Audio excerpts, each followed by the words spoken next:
And the camera is filming all of us at all times, or are you? And we will follow along the conversation. Okay. Okay. Linda, tell me when you're ready. It was just like things that you sent, which you're reading from anyway, right? Yeah. It'll just be fine.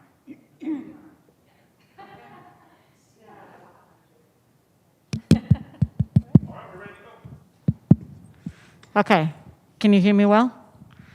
Okay, super. So welcome everyone to our faculty panel on Uncommon Grounds. Today, with Ignite Innovation Week, we are celebrating the Day of Civic Innovation. And we have with us some scholars and faculty and researchers who are somehow developing or putting forward some of the considerations that we want forward for the Civic Innovation Day. I am today together with Linda Neem, my counterpart from the College of Human Science. And very quickly, if we can just do some introductions of our panelists, that would be very good. I'll pass it to you, Linda, after I do myself. My name is Anna Lusch. I'm an associate teaching professor at the College of Design in the Department of Industrial Design and Interdisciplinary Design. And my role is to foster, enhance, elevate everything related with design innovation and civic innovation. Linda. Okay. Right, thank you, Anna. I'm Dr. Linda Neem, and I'm a professor in the Department of Apparel Events and Hospitality Management. I teach entrepreneurship as well as retailing in that program, and I'm also the entrepreneurship leader for the College of Human Sciences. Each college has a lead person, so that is me. And I also am the Director of Entrepreneurship and Retailing for the Department of Apparel Events and Hospitality Management. So you can see that I do a lot of entrepreneurship-related things, and a large part of that is outreach and working with communities and small businesses and their residents and business owners. So I'll talk about that a bit more today. Okay. Super. Then, would you like to? Yes. With me from the College of Human Sciences, we have three people. I might let them introduce themselves, so I'll just call you in order. First, we have one of our wonderful graduate students, Danielle Testa. So Danielle, you want to tell us a little bit about you? Yeah, hi, it's great to see everyone. I'm Danielle Testa, so I am a PhD candidate in the Apparel Events and Hospitality Management Department. I'm focusing on apparel merchandising, so really excited to be here. I've been able to work with faculty here on a couple projects that I'm excited to talk about as well. Okay. Thank you. Yeah, and next we have Dr. Annemarie Fiore. Hi, I am also a faculty member in Apparel Events and Hospitality Management, and I'm the Director of Graduate Education within that department and that program of Apparel Merchandising and Design. And my area really is looking at experiential marketing and how to help businesses really do the best to really give consumers what they're looking for in that experience. Okay, all right, thank you. And we have Greg Welk from Kinesiology. Yes, I'm a professor in the Department of Kinesiology, and my research focuses on public health applications, trying to disseminate evidence-based programs into practice. So I work a lot with schools, communities, clinics, trying to study how do we build evidence-based programming and sustain it in community settings. So I direct a campus-wide project called UTurn. It stands for University Translational Research Network. And it's run through the College of Human Sciences, but we have faculty across campus, and it's intentionally called UTurn since we're trying to do things a little differently and engaging communities in this process. Thank you. And then next we have Professor Dr. Jane Randhawa. If you can introduce yourself, tell us a little bit. Sure. Hi, my name is Dr. Jane Randhawa. I'm faculty in the Department of Community and Regional Planning in the College of Design. And I have a couple of different research areas, but what's most relevant today is the work that I do related to community engagement. So I'm involved in scholarship, understanding what does deep engagement mean, how do we really lift up community voice, believe very strongly as planners that we need to understand communities as places that work. And then along with that in scholarship regarding engagement, I really ask the question of how can we use this work, because planning is an applied field. How do we use this work to create authentic problems in the classroom? And how can we leverage the resources and the work that students do in the classroom and the learning to, in turn, help communities? Super, thank you. And then last but not least, Professor Dr. Kim Zarakor. Hi, so I'm Kimberly Zarakor. I'm professor in architecture here at Iowa State, and my background is architectural history, and I do research on Eastern European cities and urbanism. That's where I started my research career, and I came to Iowa State in 2005, and as a longtime resident now in the state, a few years ago, I decided to turn some of my research focus to a more local question, which is about quality of life in small and shrinking communities, particularly rural communities in Iowa. And I lead a project now that I'll talk about today called the Rural Smart Shrinkage Initiative. And we are asking the question of whether or not it's possible to protect and stabilize and maintain good quality of life in communities even as they lose population. And this project has been funded by the National Science Foundation, and we're in the first year of what will be a 3 to 4 year project. So it's exciting and gets me out into small towns in Iowa where I have not spent a lot of time until I was doing this project. Thank you so much, and thank you on behalf of our deans in our college and everyone in the Ignite organization team. Thank you for being here. And Linda and I wanted to start with unfurling the definitions. When we first got together to start organizing the Day of Civic Innovation, we looked at each other and said, what is that? So this morning, our deans have been together trying to offer some nuggets on what is social entrepreneurship, civic innovation, and Linda and I and some of the Ignite team have been trying to come up or some operational way to invest in this. So what is civic innovation? Linda, we sort of were put in these boxes that the College of Design was doing civic innovation and the College of Human Science was doing social entrepreneurship. And then we found out that it's interchangeable. So one of the things that we would like to explore first is, do we have common grounds? Or do we have things that are definitely different, the way we have our outcomes or the processes? And I will start with you, what happens in the College of Human Sciences so that our students know where to go.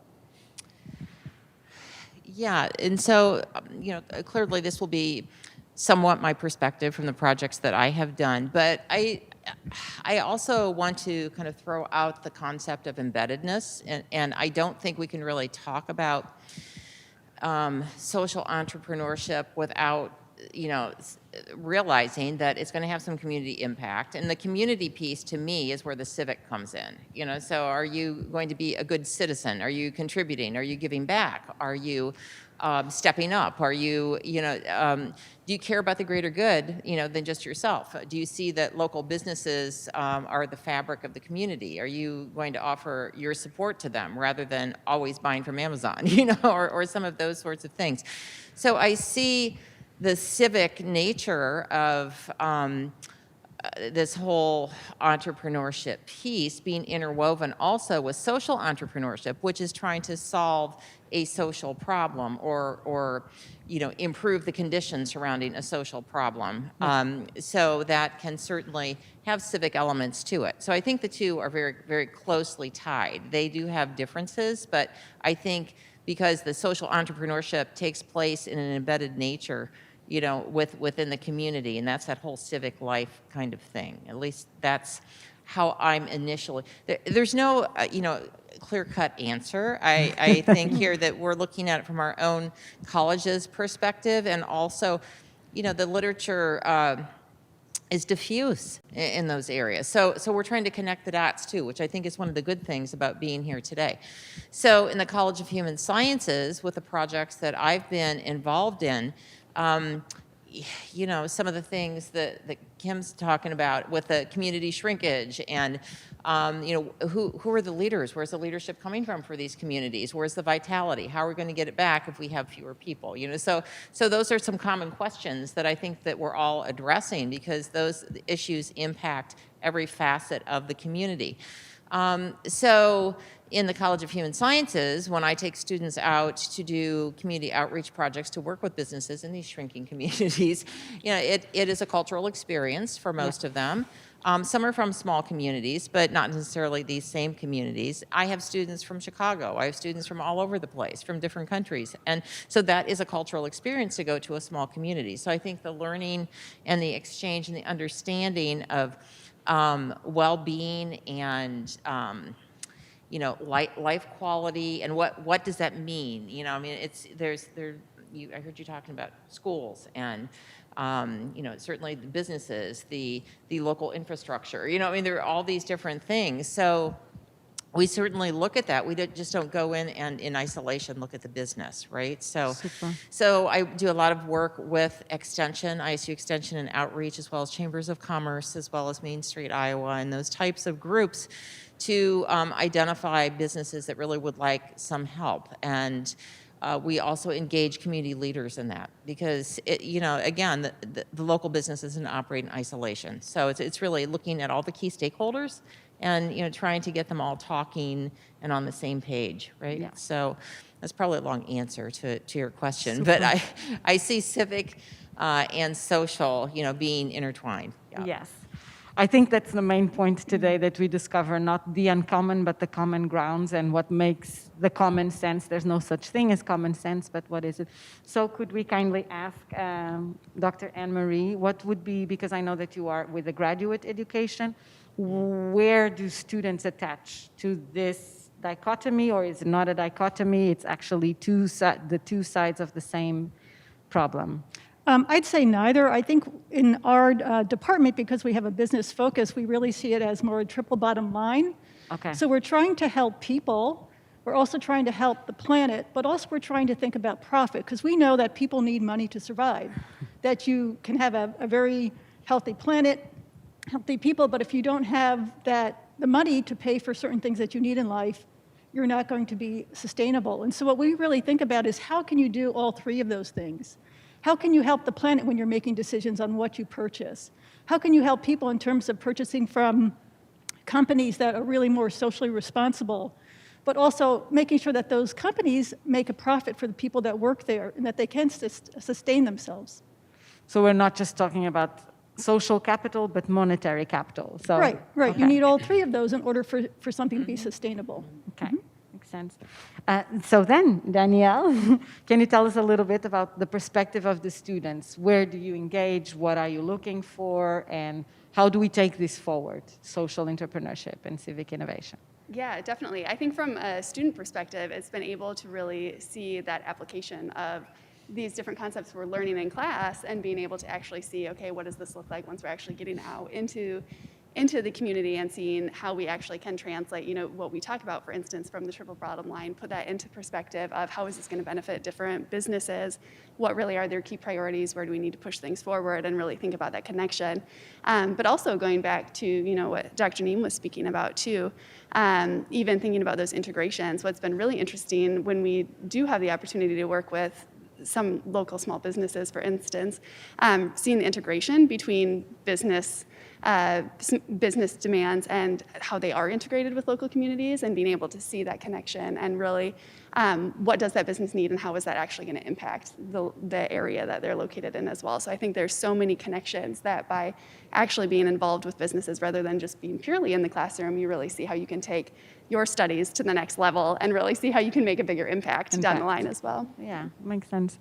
Okay, then Dr. Jane, what would you say then from our perspective in the College of Design, because we don't push so much the capital side of it, so what is it that in the College of Design happens for us? Well, I want to start out saying, first of all, I'm really excited to hear about this emphasis on social entrepreneurship, and I'm really excited and invite you all over to come talk to some planners because I think there's lots of opportunities. Economic development is part of our area, because when I hear social entrepreneurship, the first thing I think about is policy. And I think about these wicked problems, as Riddle and Weber coined the term, right? Problems that don't have definitions, problems that don't match the scales of our government, of our jurisdictions, problems that don't have answers, and we can't just apply a certain kind of knowledge, right? So as a planner, I spend a lot of time teaching my students and thinking about this idea of multiple knowledges, right? And so I really emphasize that process of gaining, recognizing, bringing in those multiple knowledges towards a problem that we don't know how to solve. So the need for innovation is essential, right? I mean, the events of this week the systems of institutionalized racism, police violence, the struggles that communities are facing, we aren't going to fix this with our current system. And so how do we recognize that places, right, communities aren't places that are broken, but in fact places that are working, that are innovating, that are functioning, that have their own unique knowledge, that have their own unique solutions? How do we bring that together with the work of our fields, right, to both learn more ourselves and to find new possibilities, new solutions? Maybe it's the pandemic speaking, but I'm having a hard time envisioning the future right now. I'll admit that to everyone here. And as a planner, that's heartbreaking because I spend my life in the future. But you know, what's useful about that is that it reminds me that we're just going to have to keep trying new things, right? And so we're talking about co-creation, right? We're talking about how do we address the challenge of deep diversity, where people actually see the world in different ways, right? We're not talking about window dressings, but new ways of coming together to support community thriving. I mean, I think this is the purpose of the university, personally. Certainly the purpose of the field of planning. And so I think paying attention to these terms, whether it's social entrepreneurship, civic entrepreneurship, or that hoped for result of civic innovation, this is just a tremendous time to be doing this work and asking the question, how do we partner with communities to do that? And maybe Kimberly can keep going with I was that going question. to ask, can you continue on that? Research. Okay. Do you want me to speak now? Yes, please. So I'm going to say something a little different, maybe, which is that to Jane's point about the university, for me, I'm very driven by research questions. And I think that sometimes in community-engaged projects, there's an emphasis more on advocacy or being boosters for the perspectives of the community. And for me, it's not interesting unless I come with a research question that's a clear research question and one that I don't have an answer to. And once you start to do the work, sometimes the answers that come to those questions are not the ones you expect or that the community expects.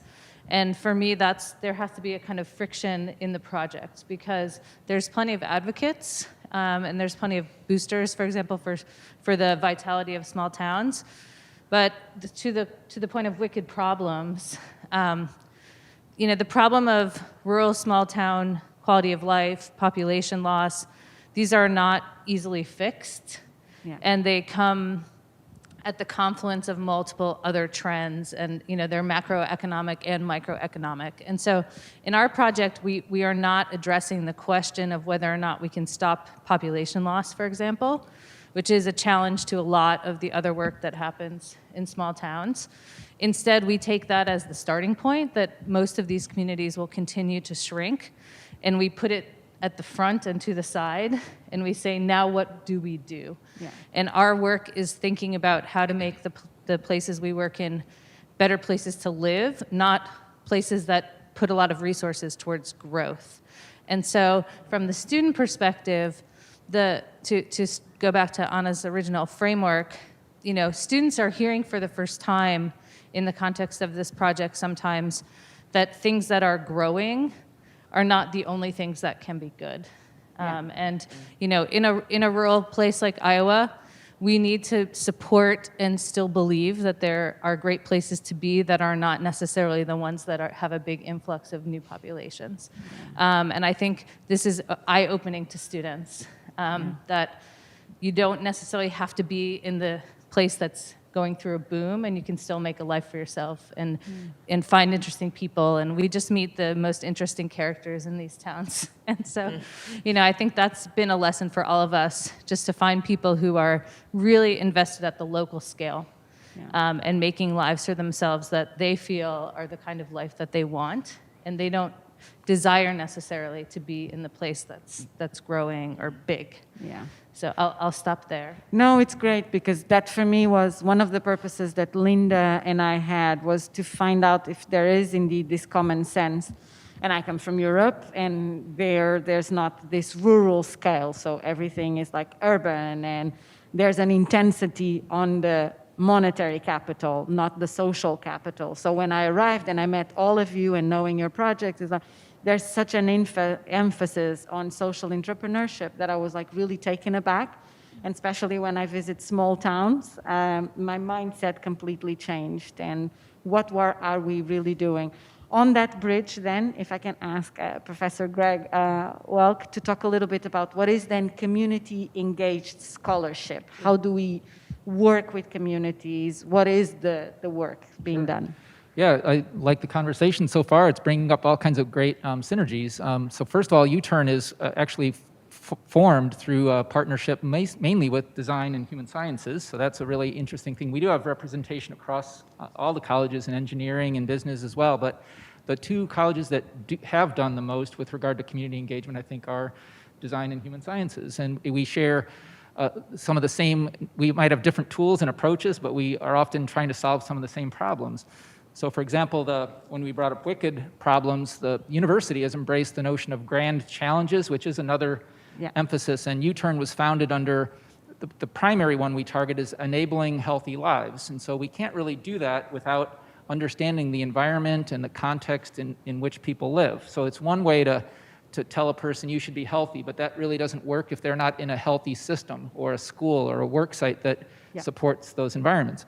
So a lot of what UTurn is about is building system change and creating partnerships that can support evidence-based programming over time. And so again, like I mentioned, we work through schools, work sites, clinics, all different settings. And so I'd even like to broaden the notion of community to not just a physical place, but it relates to systems. So a school is an environment and it has a system. A work site is an environment or community and has a system. Yeah. And so we need to understand those systems to create change. Yeah. I guess the other emphasis I'll bring up that's unique in UTurn, I think, in this regard is what we try to do is foster interdisciplinary collaboration. So researchers all have their own discipline, but we're trying to foster bridges across campus with other researchers, and that's called interdisciplinary work. But we also extend that further and do transdisciplinary work. And by transdisciplinary, that's where the community comes in.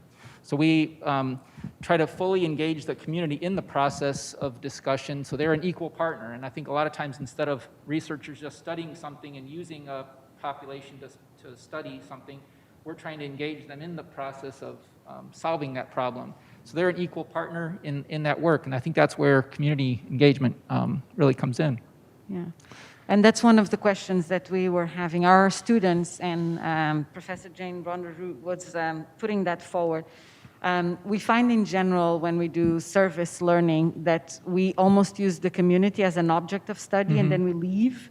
But it's quite important that we keep the concept of continuity and transformation and keeping in the community, living in the community. How do we do this at Iowa State, especially having this land-grant mission at the backbone of our work? Yeah, I was going to build on that a little bit. So a tool that we use in UTurn is called GivePulse, and it's a volunteer and community engagement tool. It's used nationally by other universities, but it's really effective for helping a community partner find how to work through Iowa State, and for people at Iowa State, largely students, to figure out how do they connect to community partners. And so it's like a broker system where a person can post volunteer opportunities or needs. Students can log in and see where there's needs and find ways to volunteer. So it works great for service learning or coordinating community partnerships. And our contention is that there's many groups that want to work through Iowa State, but they don't know how. And similarly, there's many students and faculty that want to work with community partners, but they don't know how either. So we're trying to be a matchmaker of sorts.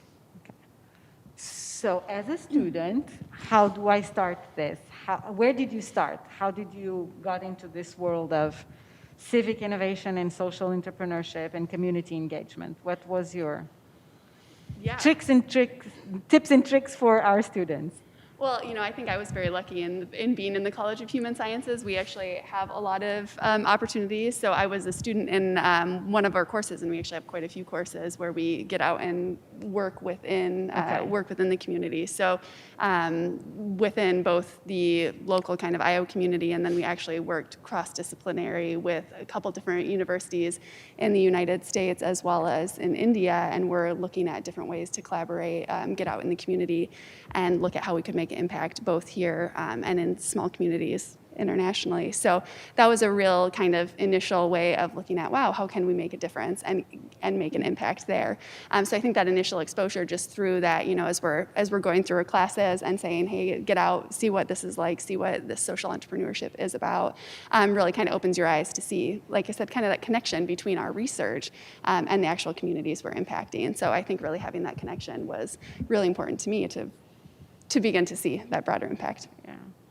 So I think my main question would be for all of you, I don't know who wants to respond, is that how do we do this that it doesn't just stay with one-off class?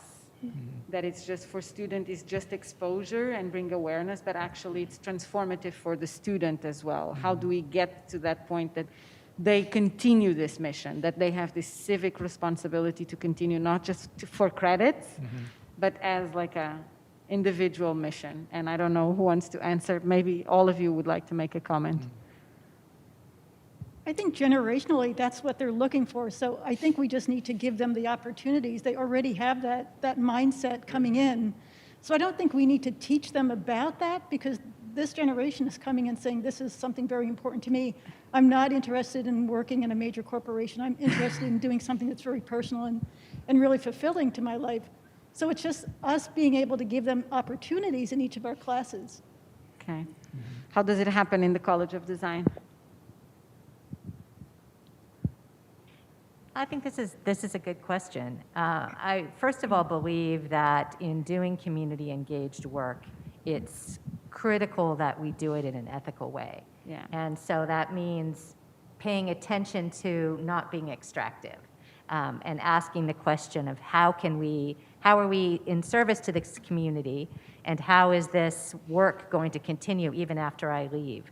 So for me, I taught our graduate planning studio, so our applied class for our graduate students, for 6 years. And we had a contract with the city of Des Moines to do neighborhood revitalization plans, which was a super project and a really wonderful opportunity for the students, because it's already an authentic problem, right? Like, this plan was going to be adopted by the city. It was going to be the guiding document for change and development in this community. And I had students from all over the globe in the classroom. And so there was already that exchange where the community was maybe dealing with having the opportunity to interact with and learn with people who are really different than who lives in their community, and the same was true of the students. And going into that project, I was aware of the fact that we were just there for a couple of months, right? That we were going to come in and we were going to leave. And so part of our work became building relationships, so that neighborhood was left with more when we went away than they had when we came in. More relationships, more access to resources. And as the students, right, what we bring as a university is time. And so we were able to have 800 conversations in a neighborhood of 3,000 people. And I love that example, and I love that particular project, because I am still in contact with organizations in the neighborhood, and I hear stories about how people in the neighborhood, they carry that plan to meetings, and they say, like, this is our plan, right? Because they were deeply involved in it. And students were also changed and shaped by that experience. They walked away with a different kind of understanding of what does it mean to be a professional in engaging with the community, right? Yeah. What's the purpose of this work? What are we trying to do? And so my approach is a little bit different than yours, in that I don't go in with a research question, right? As a community-based scholar, I go in and my process is about lifting up the questions of the community and then trying to figure out how it fits into the scholarly conversations.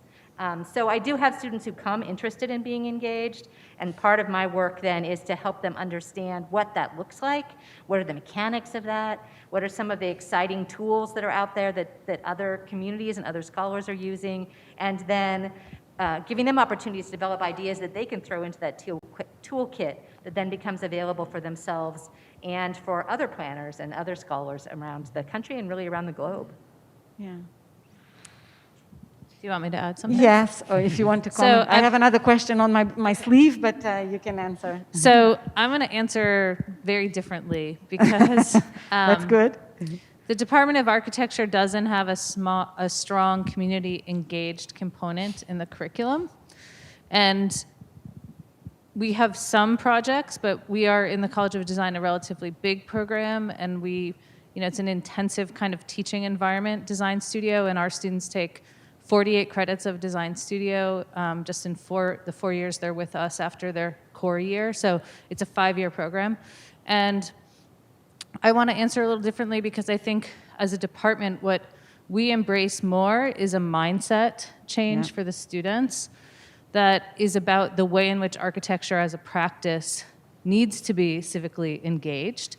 Not that they go out and do it often in their 5 years, but instead we feel our responsibility, or I guess I speak for myself, and I know there's others who agree, that our responsibility is to send them out into the world of architectural practice with an ethical mindset, with an entrepreneurial mindset, and ready for the challenges that are going to come at them, because architecture itself is a service profession. Yeah. Architects don't build things, they design things for the people who have the money to build them. Architects really only produce drawings.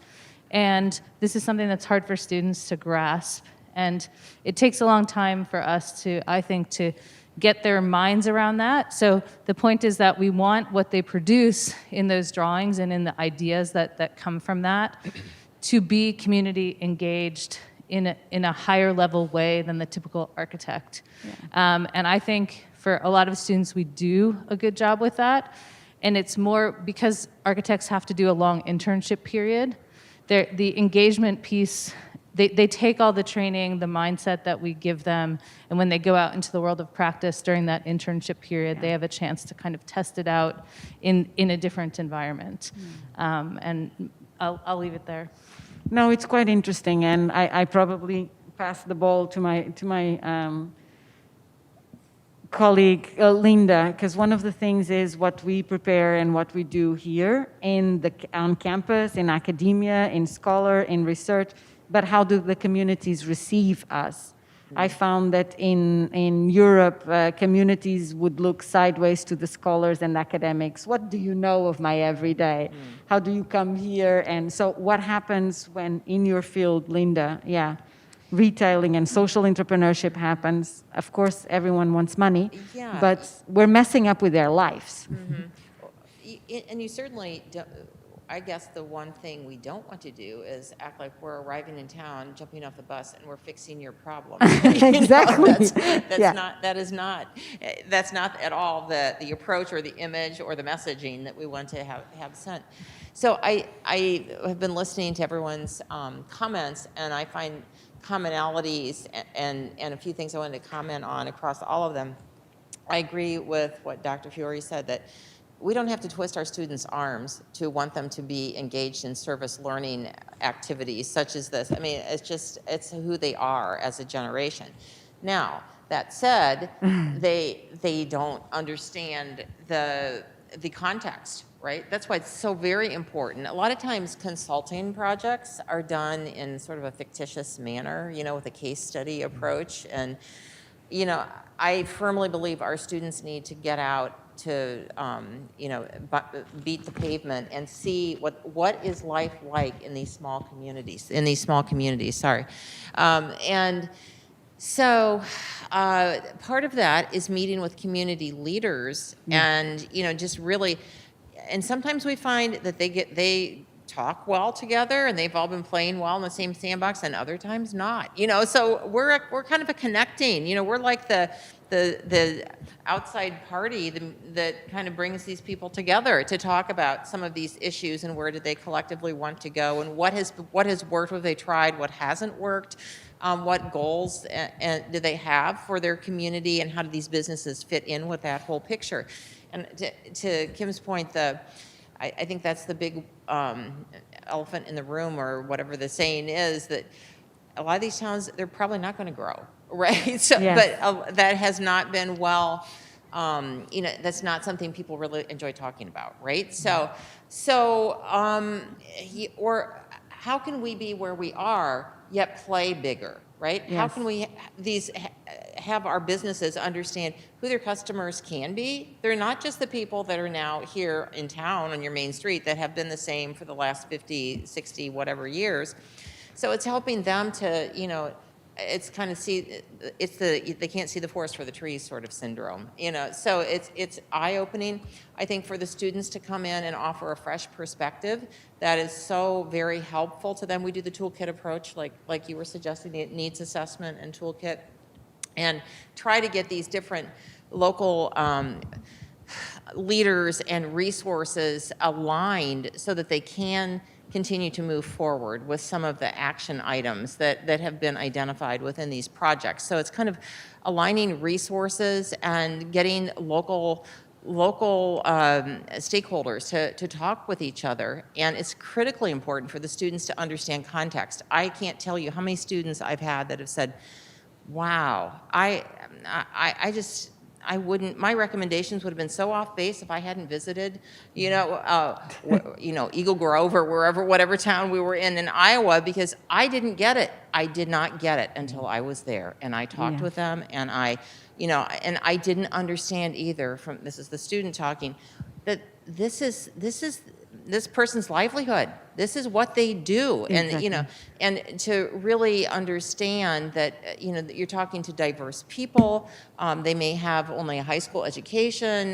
This might be a family-owned business. There's a history behind it. You don't want to say your whole family's been wrong forever, So, Yeah. So you need to be tactful about that. So that's a learning experience for the students too, which I think is part of being able to you have to understand first before you can help people to innovate, right? Yeah. So it's understanding the context, I think, is really super important before you go into these projects. And I feel that is a big part of the students' learning experience. Yes, they're applying entrepreneurship and small business management and social media concepts and all kinds of things that we talk about and they learn in their courses, but they're contextualizing it, Yeah. and they're making it useful. And I've had numerous ones say, this was such a talking point when I went to interview at X company. Blah, blah, blah. Yeah. They said, wow, you really did that as a student? You got to really make recommendations to help a business to be better, to sustain, to keep their doors open? That's amazing. Tell me more. So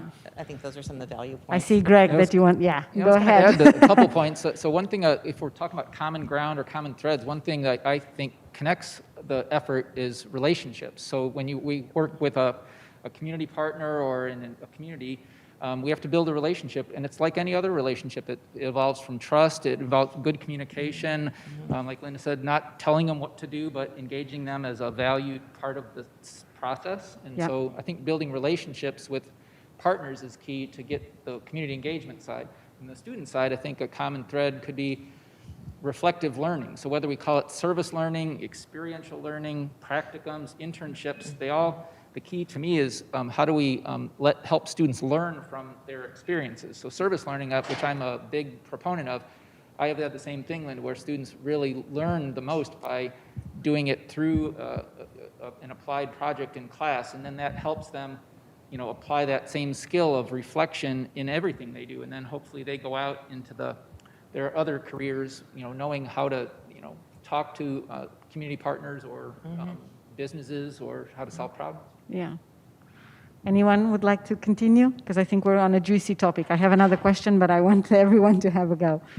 I was just going to kind of building off of everything everyone's saying here too, from just kind of building on some of the student perspectives too. I think a really interesting thing about the context that's been just really interesting too is, when you think about innovation and ideas too, I feel like a lot of times going into things, you have these ideas and thinking about, how it's perceived, and that working with people too, that actionability really comes through too, and learning how to use ideas in different situations and what entrepreneurship will really look like, what innovation will look like, and that longevity we talked about as well, right? How it can actually work for different small businesses, for instance, because if you're actually talking to a small business and have this really great idea and it's like, well, that doesn't really work for us because this is the way we do things. So you really kind of start to see the different ways ideas work in a system for a longer period of time, and it really changes that perspective too. So I think that's a really great way, even if it is a short term, we talked about, of course, short term, but you start having that long-term perspective of how things can roll out too, and I feel like that comes through in all of this as well. Yeah. Some comments? Yeah. Well, I guess one thing I wanted to add into this conversation, and maybe a thread that we can all think about together or comment on, is how we use this work in engaging, but to really be aware of the history of the university. So not just in terms of being extractive, but also in terms of continuing marginalization, right? And focusing on certain groups and overlooking others. And so I'm curious in how everyone is thinking about that and addressing that as they're moving towards innovation, because for me, part of the point is transformation, right? We're looking for different solutions. We're looking for different pathways. We're looking for new ways to solve problems, but also new ways to see problems. And this is where I think the university and our role is so important, because we're not just bringing resources, but hopefully we're also building pathways as we're doing this work as well. And so part of what I think about is how can I help connect folks back to the university, right? Not just bring my resources into a community to be in service of that community, or work towards change, or work towards planning, work towards innovation in that community, to build research agendas, build knowledge and innovation in that sense, but also how am I opening up access to the university? Because with those ideas, right, those folks that have been traditionally left out, like there's thinking there, there's knowledge there, people are making do, they're coming up with solutions, and so our world requires that knowledge. So I'm just curious on how folks have been thinking about kind of expanding opportunities as part of the engagement work that they do. Yeah, that's a good segue. My next question would be extension and outreach, which for me was completely new. If someone could explain a little bit, or picking it back on what Jane was saying, how do we reach communities, and how do they come back to us? Yes, I of can course. comment a little bit. So in our UTurn hub, we're very connected to different arms of extension. And one project I lead is called Switch. It's a school wellness training program, but we work in partnership with 4-H. And the advantage of our project is most of the training that we give to schools is distributed in a online webinar kind of format. But we have extension agents all over the state that work locally, and the people in a 4-H county office, for example, care about building partnerships with their schools and their families in their county. So we've trained them to implement or support Switch in various schools. So it's now being disseminated and sustained through the partnership with 4-H. And that's just one example. We have other projects in UTurn one's called Prosper, that provides training on drug education. So schools also want that. And there's partnerships with Extension that helps provide that training in a local context. So extension is the thing that makes ISU unique. I agree that we do have a different mission, a land-grant mission, to serve the people of the state, and I think Extension's a key partner in helping us do that.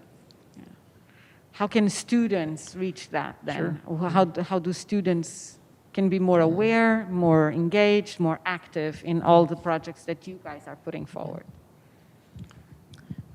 I'd like to take it a little bit further than just the state of Iowa. We had a grant, the U.S.-India Educational Foundation, and our role was really there to help educate graduate students, so that these are the educators that will go out to other universities and share that word about what's going on in other countries in terms of entrepreneurship, in terms of retailing, and the development of those countries.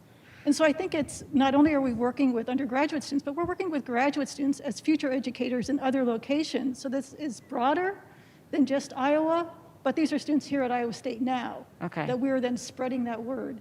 And it's also helping faculty to understand other cultures as well. So we had the exchange of 6 faculty from across India come here to help us understand that culture, and we go there to understand the culture very intimately. And I think that really helped us really appreciate the differences between even rural Iowa versus rural in other countries. That you don't know rural until you have gone to some place like rural India or rural China. And so I think it's really expanding that view of what rural is and what's going on in the world. How can we help people just beyond the borders of Iowa? Yeah, super. And because you said rural, Kim, I'm going to bring it back to rural. So there's a lot of talk about rural futures and rural innovation, and the world will be in the rural field. How do you feel about that? So I'm going to talk about something, I can talk about the Rural Smart Shrinkage Project, but I want to broaden it a bit to say that I'm involved now also with another group on campus working on a rural innovation vision. And the ideas that we are bringing out in that context are that a lot of focus goes to innovation happening on the coasts, innovation happening in the Sun Belt, and there are innovations that can be driven from here in rural places, especially the upper Midwest, and then sent out from here, so leading from the middle, so to speak. And the reason for that is that the landscape here, the lack of density of buildings, for example, is going to enable incredible innovations in wireless broadband coming soon to Iowa State, for example. Also rural manufacturing. There are a lot of benefits that our part of the country give to manufacturers for lots of reasons that include the highway system, the low cost of labor, the high quality of public education. The workforce here is a desirable workforce in many ways. And so I think that what the group I'm working with on rural innovation, one of the things we've started to talk about recently is the life cycle of a student in a rural community. So in their K through 12 education, if they're introduced to STEM, if they're introduced through 4-H, for example, to entrepreneurial mindsets, they can come here to the university as a young person, as a college student, and instead of doing the typical thing, which would be to leave here to go move to a booming suburban or urban place, even places around Iowa like West Des Moines and Ankeny, those kinds of places, instead, we're talking about how do you make the life cycle vision for that student a return back to a more rural place. So what needs to happen in the K through 12 piece? 4-H is a partner for us in that. And then how at the university do we allow students to envision themselves as the leaders of this new rural innovation economy so that when they go looking for their first job or when they think about where they want to start their company or where they want to be engaged with, building a great quality community to live in, that they don't automatically default to the suburbs, for example, because the demographics show that the suburbs are actually the places in the United States that are growing. It's not the cities, it's not the rural places, it's the suburbs. And so how do we affect that pattern and get more people seeing themselves in rural places? And it's not about growth. I just want to say that again. It's not about bringing a lot more people. It's about the people who are there making a choice to be there, investing themselves in that vision for themselves as a future. So I would say the Rural Smart Shrinkage Project is about that as well, in the sense that if people always associate population loss with community decline, it's very hard to get a young professional to imagine themselves back in that community. So we're trying to change the narrative about what small town life looks like, even as the number of people go down, which has to do with things that are outside of the community's control, like family size, for example. Most of our towns are not abandoned in terms of their residential properties. People just have fewer kids. And over generations, this means the population will go down. But often, every house is in pretty good shape and occupied, and so it's not shrinking in that sense. And so just changing people's point of view about what makes a community desirable and why they would decide to go there. We are trying to get more people to make that choice, understanding all of the sort of contextual pieces about the pros and the cons of making that choice. Yes, so I think for whoever wants to pick on that conversation, in one of the towns that we visit, there was a lot of conversation about the young entrepreneurs who are the nephews or the grandchild of someone in that city, and then they come back and they start their business. And what kind of skills, what kind of things can we give our students to actually go back to those communities, because they just want to run off to the big city. And we need, So what are we giving them? Anyone who would like to? So you're saying like the continuity for family-owned businesses? Is that what Or you're... I would not imagine that my kids would come back to Ames and live in Ames because they have the bug of changing countries. But so how do we make the eternal return? I think that's the expression. This has kind of been an ongoing question, over, and I know we've explored it in different ways too, and looked at, is it a push factor, a pull factor? Is it, what's the secret sauce, to make the community appealing? And so I'll be really interested to hear what you all come up with in that regard, because how do you shift students' perceptions about place and about, but we are in such an unusual time period of change right now. Like you were saying, you're like, wow, I'm still waiting for the next chapter. How's this going to look? How's this going to play out? And I think people are re-examining, what do I want out of life? Do I want a safe place? Do I want whatever? What are the criteria? What are the attributes that you're looking for? And maybe that doesn't mean, chasing the suburban dream, or some of those things that they just think, well, of course I'll do that. That's what everybody else is doing. So I think that the programs that we have been talking about today are helping to, I hope, broaden the students' perspective and worldview and how they see possibilities. And I'm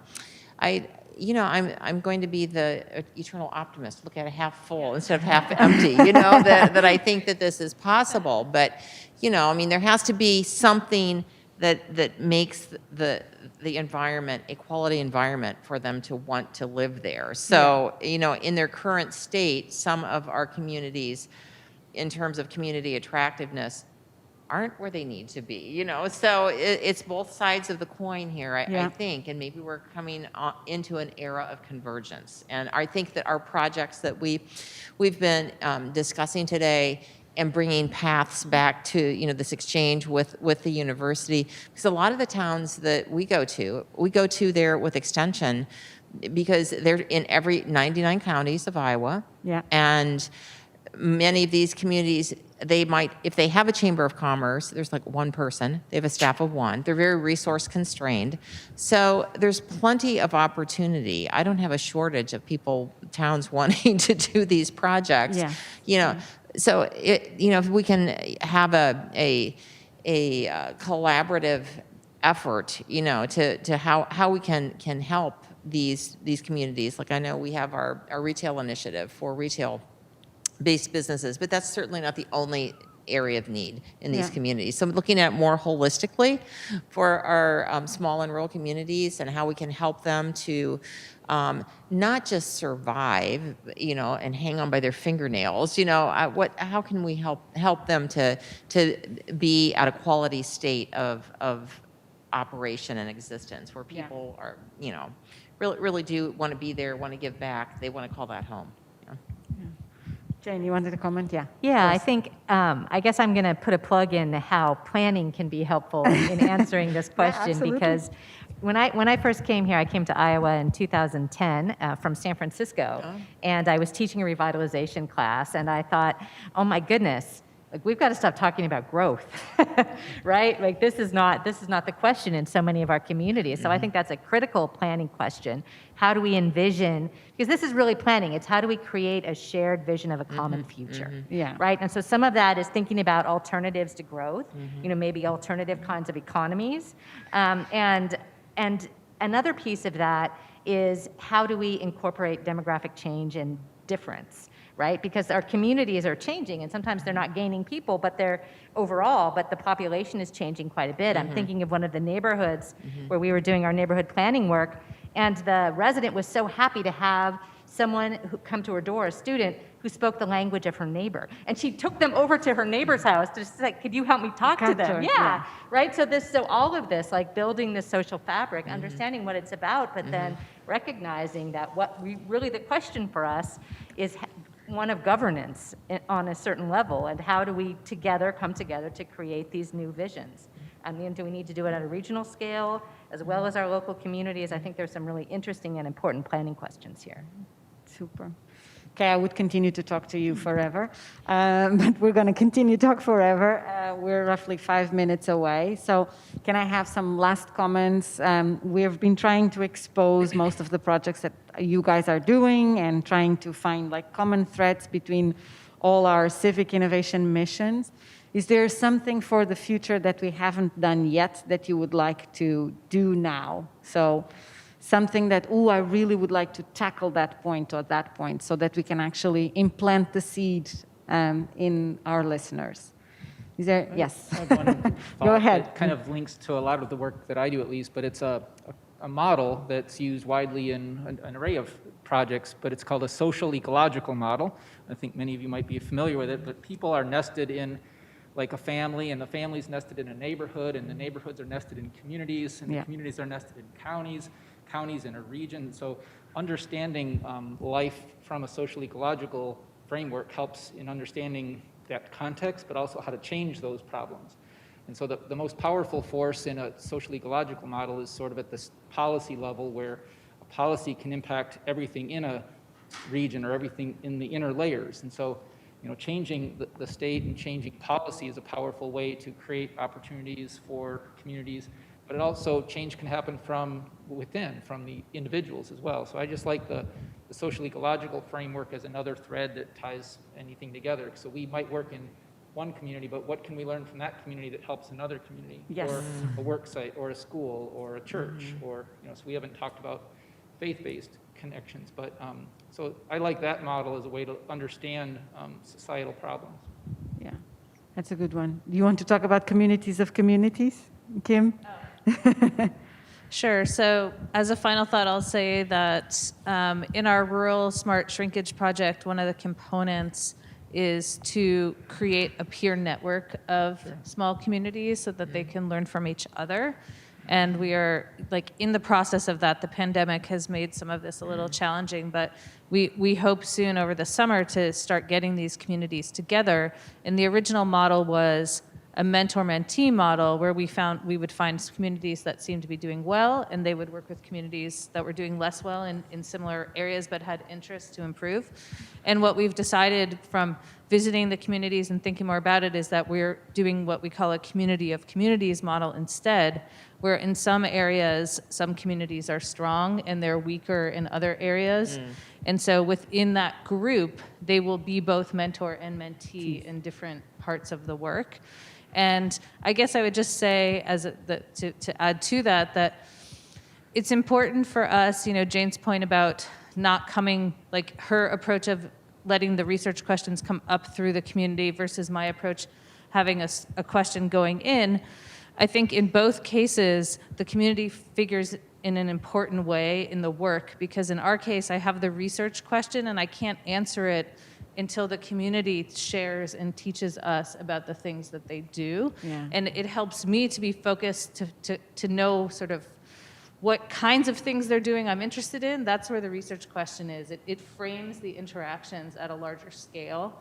And then when we do get to know each other, we have a point of contact that we can really learn from them. So, it's been for me, it's been great to just meet people who are really enthusiastic, interesting, and successful people who choose to be in these small contexts, and just to understand their motivations so that we can broadly share that. Yeah. So we're kind of elevating the communities through the work so that other people can see that this is possible. That's how I understand their role here, that they're models for others, and they also get this benefit of the peer contact and the contact with us. Yeah, super. Any last comments, Linda and Marie? Yeah, no, I think those are all really great comments about our small communities, and looking for those leaders and those models and success stories. Because I think a lot of times it's just that you don't know what you don't know, and they don't have a model or even know what questions to ask. They don't know where to start. And a lot of our smaller communities, I think, feel forgotten, or they're out in the hinterland someplace, which is why they're so thrilled when we will come into town to work with them. And when you feel someone cares about you, and if you're going to be here tomorrow, your doors are going to be open. You're trying to help make things better. I think that that certainly is a force for good from the university perspective, for the student perspective, from the community. And I would just hope that we at Iowa State see that although suburban areas are growing, a vast majority of Iowa is the small communities. When you aggregate all of them together, there is a lot a lot of our residential base is there. And to the end that the point that we are a land-grant institution and serving the state of Iowa, I think civic innovation and being civically minded and tackling some of these problems, whether they be social, economic, business, education, the whole realm, all of those. I think we are ideally suited to do that, and we shouldn't forget our own backyard, right? The all of these communities that make up Iowa. So I'm really especially glad to hear from this group all the different ways in which we're trying to reach out and to help, and not just have it be a one-off. That's one thing I really would like. Is that these programs and these projects that we have it's like a step to the next thing, and that there can be continuity. If there's a way to really rev that up and keep that cycle going in a positive direction, that would be a hope I have from these projects. So let's do it. Okay, I want to thank you. We're reaching our time. Thank you so much for being here today. I hope that each and every one of you is open for students to come and knock on your door and ask you more questions. I'm sure that Danielle wants, more students around. Thank you very much for coming here today, and I hope that we can continue these conversations. Linda and I thought that this year was Uncommon Grounds, and next year we need to do Unfolding and show more of the projects and invite more people to come in. And it's like doing big presentations about the projects so that students can really see what has been done. So thank you for being here today. Yeah. Thank you. Thank you. Thank you. Thank you, Anna.